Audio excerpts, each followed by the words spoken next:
Hi, you've asked me what you do when you want to end a relationship. Well, that's not so easy to answer that one, is it? Because it all depends what kind of relationship it is and how far and how deeply you've gotten into it. I would say that if it is a very superficial relationship, you just shouldn't worry about it too much. And you should feel free to move on and find relationships that are better for you when a relationship doesn't seem to be very constructive. But if it is a deep relationship, if it is a relationship you have committed to, and you have shared things with the other person, and you have trusted each other, but you've come to the end of the line, then it is well worth taking time to deliberate together and consider what the best way to do is. So, if at all possible, avoid to finish a relationship in a one-sided way. If you do something that forces the other person into a corner, you're going to have a lot more trouble for yourself later on about what has happened and what you did with your responsibility in relation to that other person. So, if you can, deliberate, dialogue about it, and find a way out of the relationship that suits you both. And if you can't do that on your own, then get somebody involved to help you out with it.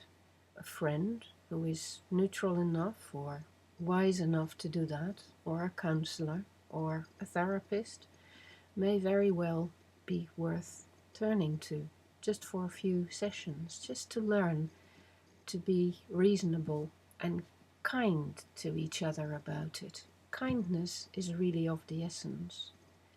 What you shouldn't do is to deal with the situation from a position of guilt. So you must avoid, as much as possible, to become guilty in how you deal with it.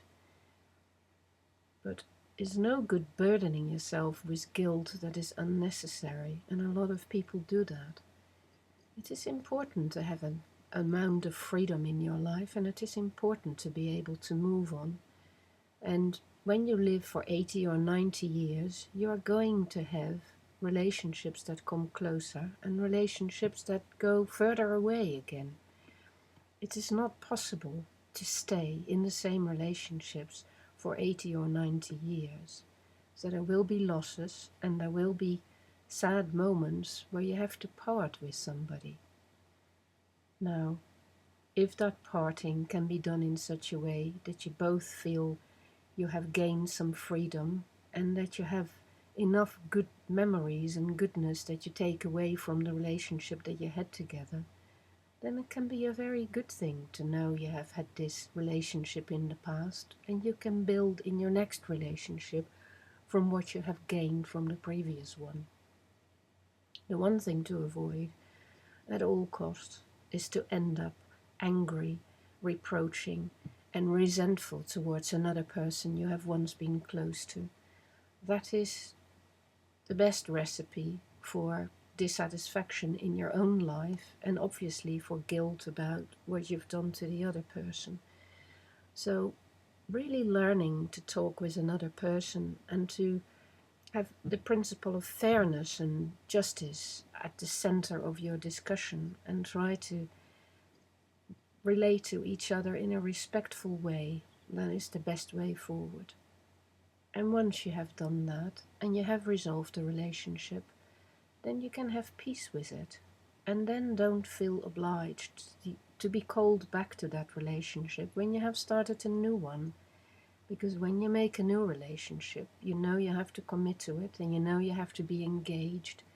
And you mustn't allow the old to destroy the new, but rather for the old to nurture the new or to be the building blocks from which you create a new relationship that will be better, stronger, more fair, more open, more resilient, and more loving than what went before.